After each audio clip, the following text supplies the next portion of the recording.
Today is part 2 of our series, Unhurried.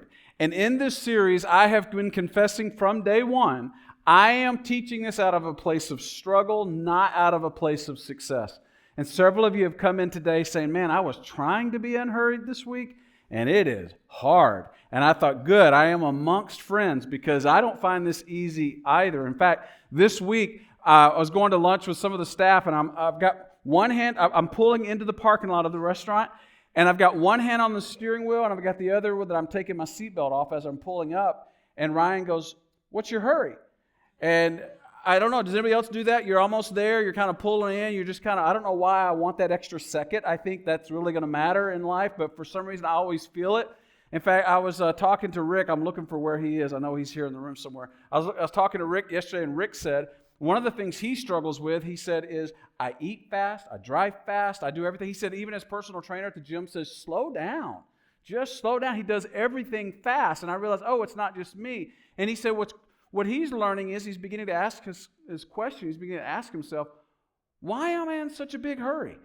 Or what am I trying to win? He said, I've recently retired, and I'm still trying to beat something or someone, this mysterious thing out there. It's this inner hurry. You feel that? I know some of you do. We're in that place of always hurrying. So last week I shared a conversation that I had over breakfast with Nancy Ortberg back when we lived in the San Francisco area. She's a writer and speaker, and she asked me this question. She said, what do you think is the biggest enemy of your spiritual life? I thought it was a great question. I did not have a great answer. And then she asked, what if hurry is the enemy of your spiritual life? And I know all of us are busy. Look, even if you follow Jesus or don't, and you're here today because somebody invited you, we're glad that you are, but all of us can relate to hurry, can't we? This busyness that we all have, but hurry's a little bit different. It's this preoccupation. It's this constant rush. It's the internal engine always on high, and we feel it, don't we? It's that true self, our soul, where we're always having the RPMs run high. And hurry, Nancy claimed, is the enemy of our spiritual life, of where we connect with God, which is why Dallas Willard said, we must ruthlessly eliminate hurry from our life. So if you're beginning to lean in, if you're beginning to struggle, like me, this is a struggle worth going on. This is a journey worth taking. Because we saw this last week. In the life of Jesus, he was very intentional to prioritize pace over productivity.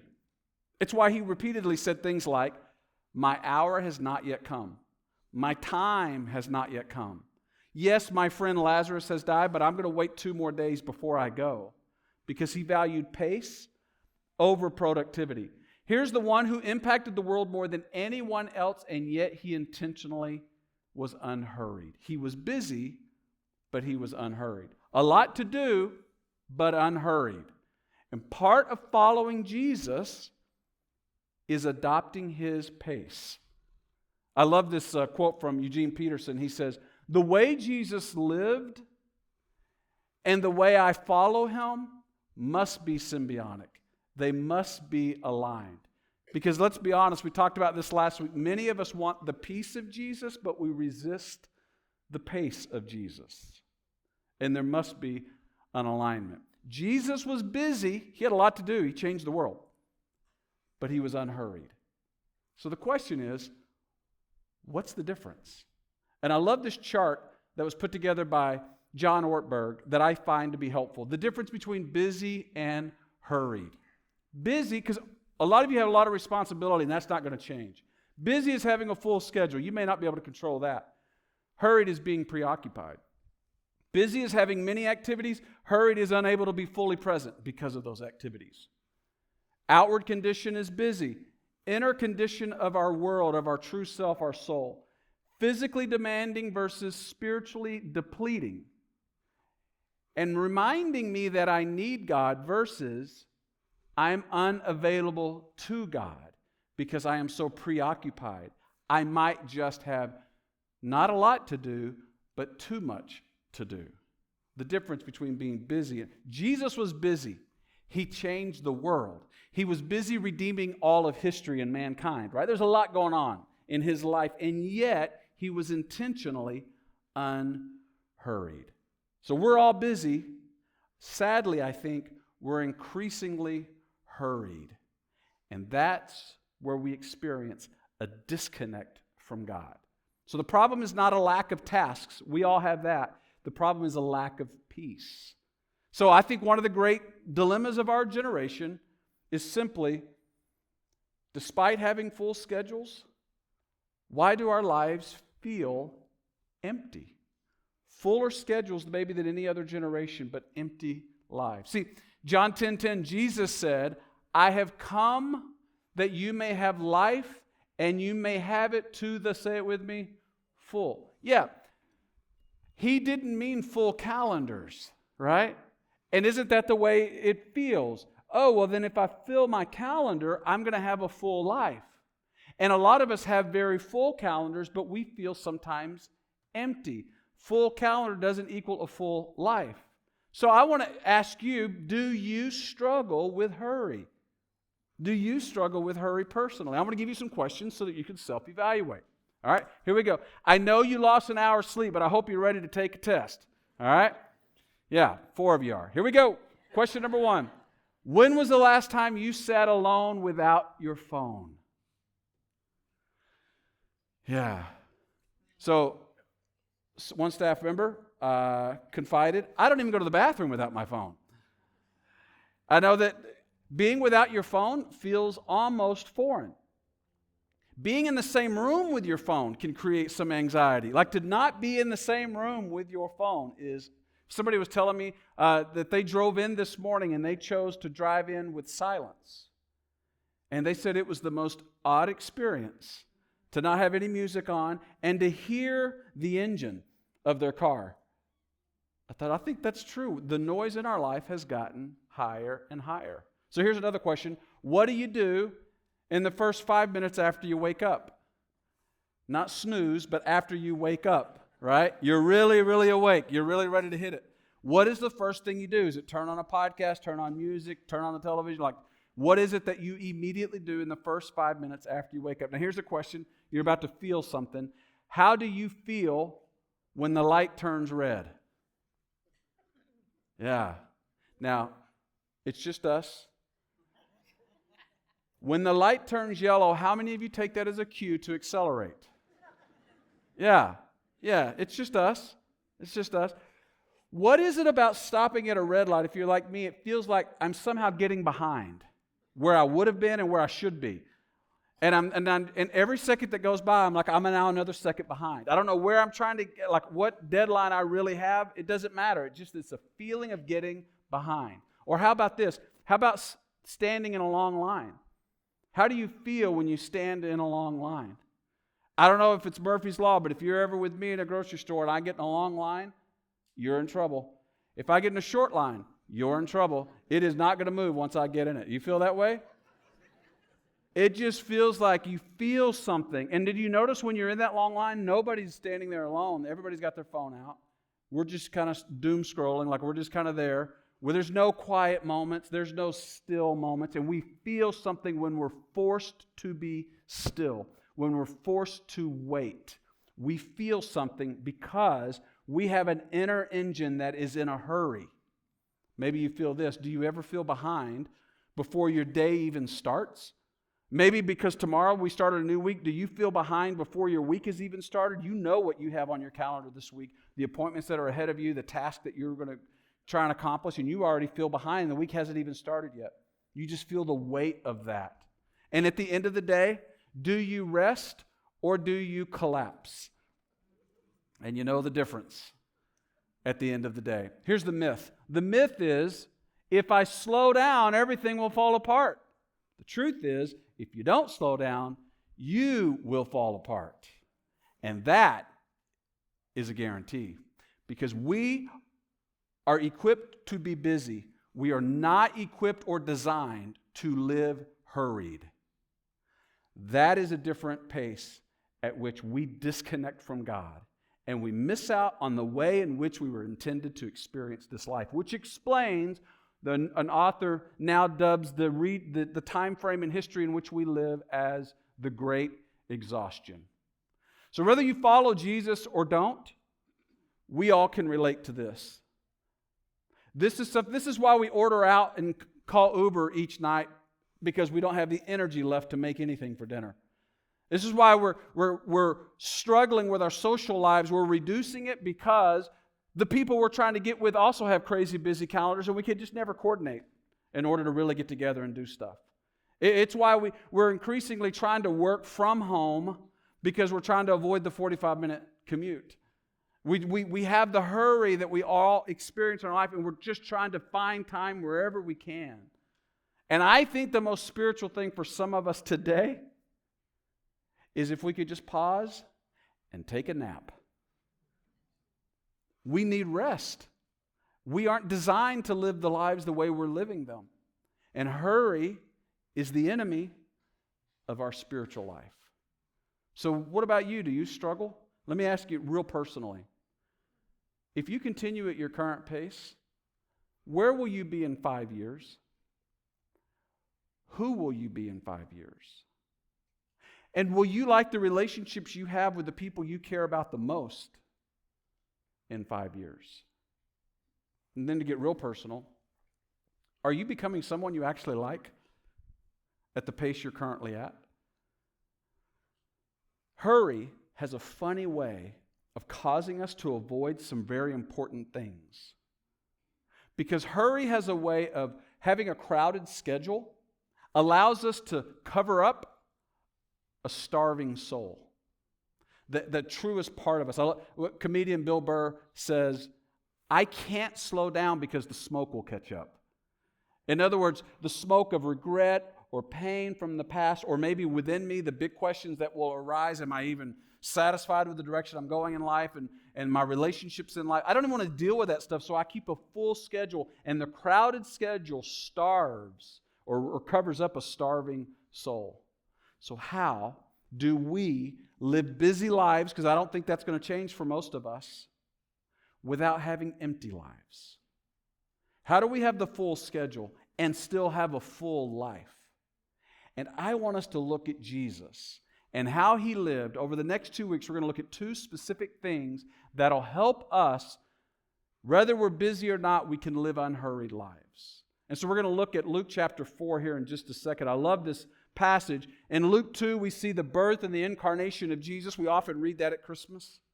And then at Luke 3, we see the baptism of Jesus, where Jesus was baptized in the Jordan River. And then he invites his followers to be baptized, which is a beautiful picture of the death, burial, and resurrection of Jesus. By the way, if you've yet to be baptized, it's such a spiritually significant step. I want to invite you to consider. Jesus invites his followers to be publicly baptized. On Easter Sunday, we are going to have a baptism, and I invite you to be part of that. If you're interested in that QR code in front of that chair in front of you, you can just click there. Checked. I want to get more information about being baptized. We'd love to have you be part of that significant step. So Jesus is baptized, and now he's ready to begin his ministry. Think about this. He's going to do the most intensive ministry in history. So what did he do right before he began? That's what we're going to look at. Biggest impact in history, and right before he begins the journey, he does something very specific. In Luke chapter 4, beginning in verse 1, watch this. Jesus, full of the Holy Spirit, left the Jordan River where he had been baptized, and he was, say these next 4 words with me, led. He's led by the Spirit where? Into the wilderness, which that seems a little odd, where for 40 days he was tempted by the devil. He ate nothing during those days, and at the end of them, he was hungry. So he's fully human here with his own hunger. He's fully human in that he was tempted. In fact, we see in Hebrews that Jesus can relate to all of our temptations because he was tempted. So if you're being tempted by something today, you don't have to be discouraged by that. You actually have a Savior who relates to your temptations. But what's always thrown me off about this verse is that the Spirit would lead Jesus to the wilderness. In other words, it feels like the Spirit is taking Jesus to a place of struggle and weakness where he would then be tempted while he's fasting It feels like he's putting him in the hardest conditions for his hardest temptation. And sometimes I'm like, well, is that fair? Is that right? Is that how it works in my life? But I only recently learned that this word wilderness is important to give context for what's really happening here. Because the word wilderness in the original language is the word eremos, which means solitude, quiet place. He's not in any way talking about forest and trees. Some of your translations use the word desert. He's not in any way talking about sand and heat. He's talking about the Spirit led Jesus to a quiet place of solitude, which he then repeats that exact same word 9 different times throughout the book of Luke because Jesus kept retreating to a quiet place of solitude, eremos. The Spirit led him to not a place of weakness, but a place of strength, a quiet place of solitude before he began the hardest journey known to man. He first went to a quiet place of solitude. In other words, Jesus emptied his schedule in order to fill his soul, knowing that his schedule was about to get full again. You ever done that? Maybe you got on vacation, you go away, and you enjoy a little time away, and you get back, you go, man, I just feel better. I feel re-energized. I feel so much better. Well, this is Jesus. He gets away. He's re-energized. He feels better. He's stronger, and he's more prepared for what's ahead. He rested in advance of the big task. And watch how he emerged in verse 14. Jesus comes from the wilderness to Galilee, which was home, in the power of the Spirit. He emerged stronger than ever because he got away for silence and solitude in a quiet place. Now, we often fill our schedule and then we wonder why our soul is starved, why our inner world amps up. Jesus emptied his schedule and he filled his soul and he emerged stronger. In fact, here's what he did. In chapter 4, after coming back from the wilderness, emerging in the power of the Spirit, Jesus immediately went to the temple to teach. He cast out demons. He healed a bunch of people. And then he went and chose his 12 disciples at the beginning of chapter 5. And then he heals a bunch of other people. In other words, his schedule got immediately full. And you would think, wow, that's why he took, maybe that was a one-off. Maybe that was a one-time deal. But no, by the middle of chapter 5, we see it again. In Luke chapter 5, Jesus has gotten busy. The news about him starts to spread. He's healing all these people. So crowds of people came near him to be healed of their sickness. And watch this, but Jesus often, what's the frequency? Often withdrew to a lonely place to pray. This was not a one-off. It was something he continued to do. In other words, as his ministry got busier, as his ministry got bigger, as his schedule got fuller, Jesus kept withdrawing to get strength by going to a solitude and lonely, quiet place. He withdrew not because he had little to do. He withdrew because he had so much to do. Now, the ministry kept growing. In fact, it grew so much that not only was he withdrawing to quiet places, he had to teach his disciples to do the same thing. So I want you to pivot over to Mark chapter 6. Watch this. Now we see the disciples being taught this same principle. Jesus is not only modeling it, now he's teaching it to those who follow him. In Mark chapter 6, verse 31, because so many people were coming and going that they, the disciples, did not even have a chance to eat. That's how busy they are. I mean, in my world, you got to be busy if you don't eat. Like, I'm going to eat. They're that busy. And so Jesus says to them, come with me. I'm going to teach you something. Come with me by yourselves to a quiet place and get some rest. That rest is a holy, sacred activity. And Jesus wants us to have productive, high-impact lives that partner with times of withdrawing to silence and solitude. And you may be wondering, I don't know how to thrive in the chaos of modern society, where we're all busy, where we value busy, where we take it almost as a status symbol to be busy. How can I be unhurried in a busy world? And I want us to talk about one practice today and another practice next week, how we can be unhurried in a busy world. And today I want us to talk about silence and solitude, this eremos, this place of solitude. Now, the difference is silence is changing or quieting the external and internal noise. So quiet that you can hear the car engine. And then solitude is being alone with God and your own soul, your true self. You say, why is that so important? One, Jesus modeled it, and then we see Jesus demonstrate some of the benefits of getting alone, of getting quiet, of getting in that place of solitude. Let me give you some of those benefits to practicing silence and solitude. One, we hear God better. We just hear God better. I don't know about you, but I don't even realize how cluttered my soul is sometimes until I stop moving. And sometimes the life we're building is drowning out the God we're seeking.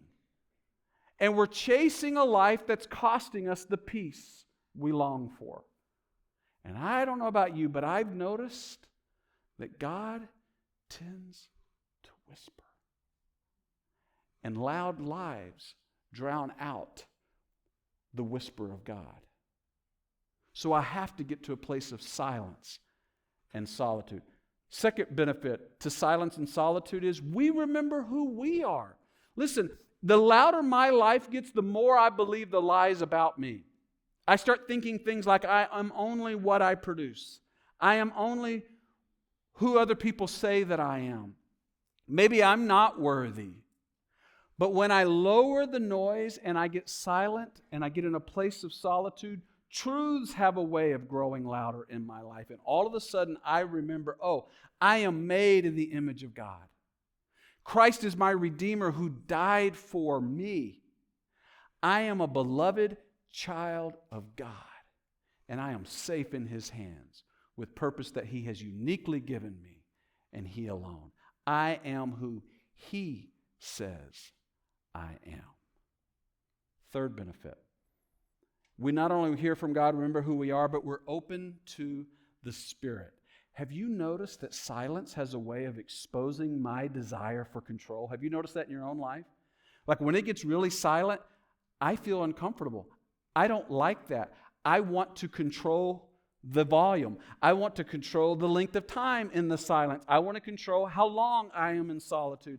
I don't like that it exposes everything in me wants to be in control. And when I'm in silence, I have to just listen, and I don't contribute anything. I'm just taking in the silence. And the truth is, the opposite of faith is not doubt. The opposite of faith is control. And silence forces me to not be in control. To be still is to cease striving, is to stop climbing, is to stop hurrying. And I'm no longer in charge. And I don't think we like that too much. But when we practice silence and solitude, we get to hear from God better. We remember who we are because truth has a way of emerging, and we're open to the Spirit who wants to move in our lives if we'll just slow down and allow Him to. I love this Henry Nouwen quote where he says, "Without solitude, it is virtually impossible to live a spiritual life." And that might explain some of our struggle. Because silence and solitude make us stronger. They grow our faith. But no silence, no strength, no solitude, no strength. And that's why thousands of years ago, the psalmist said in Psalm 46:10, "Be still and know that I am God." This be still is this idea of I've got clenched fist. I'm working hard to achieve and to strive and to just release my hands, drop my arms, and to just be still.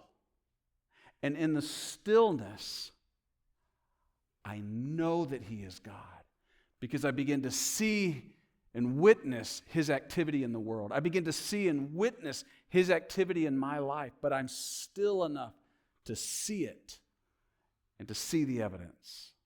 So back to our original question. Despite having full schedules, why do our lives feel so empty? Why do we have lots to do and less peace? Why are we so hurried in our worlds?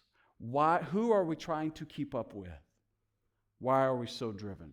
Jesus demonstrates that when he emptied his calendar, his soul filled. Jesus demonstrates that when he unplugged, he emerged stronger. So what he showed was while we get busier, while we get fuller, while our schedules get jammed packed, then we have to be more intentional to schedule time to unplug so that we don't lead with an empty soul.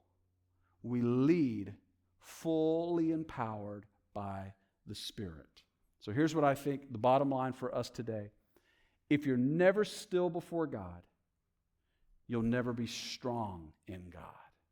This is where strength comes from, is stillness, disciplined, quiet solitude. So let me give you a real practical question. Does your schedule reflect someone who wants to hear from God? Do you have times where you turn the noise down to hear that still small voice? And then let me give you a challenge this week. Would you be willing for the first 5 minutes of every day just sit in silence?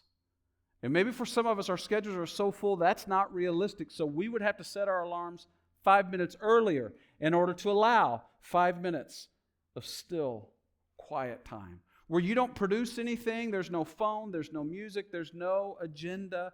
I am just going to be quiet before God. I'm going to hear the sounds of my house, and I'm going to be quiet before Him. And maybe, just maybe, if we do that daily, we'll begin to see the still small voice emerge, and the whisper of God will be heard. If you're never still before God, you'll never be strong in God. Now, we talked about a verse last week, Matthew 11:28, which I believe is the great invitation from Jesus himself. And I would love to invite you, if you haven't already, to memorize this verse, because it's one of those verses, if we'll put it in our hearts, we'll live better lives. We'll live more like Jesus. Matthew 11:28. Jesus, this is his great invitation. He says, "Come to me, all you who are weary and burdened," and I love the promise, "and I will give you rest," which we need, which we're made to experience. But how do we come to Him? Silence and solitude is how we come to Him when we're weary and burdened, and that's where we find rest. So I want you to say this verse out loud with me. Say this with me. "Come to me, all you who are weary and burdened, and I will give you rest." Matthew 11:28. As we close today, I want us to have a moment where we together experience silence. Have a moment where we just are still before God. A moment where we maybe hear from Him, where maybe we feel our inner RPMs wind down just a little bit. And maybe for some of us, this will just be a moment to pause. For some of us, it will be a moment of extreme tension and awkwardness because it's just not familiar. And that's okay too. But if we're never still before God, we'll never be strong in God. So we want to experience a moment of silence and stillness today. So I'm going to pray, and we'll have this moment of silence together before we close with our last song. Let's pray. God, I thank you that you have demonstrated for us through your Son what it looks like to live a life that is both busy but also unhurried. That the pace in which Jesus lived is a demonstration for us of how to live our lives. So God, I pray as we gather here today that you tell us to come to you, all who are weary and burdened, and you will give us rest. So here we are again, God. Here we are with those high engines running internally, with the loud noise externally, pausing on this Sunday before you. God, give us courage to ruthlessly eliminate hurry from our life. Father, may we grow stronger in the silence before you today. I pray in Jesus' name. Amen.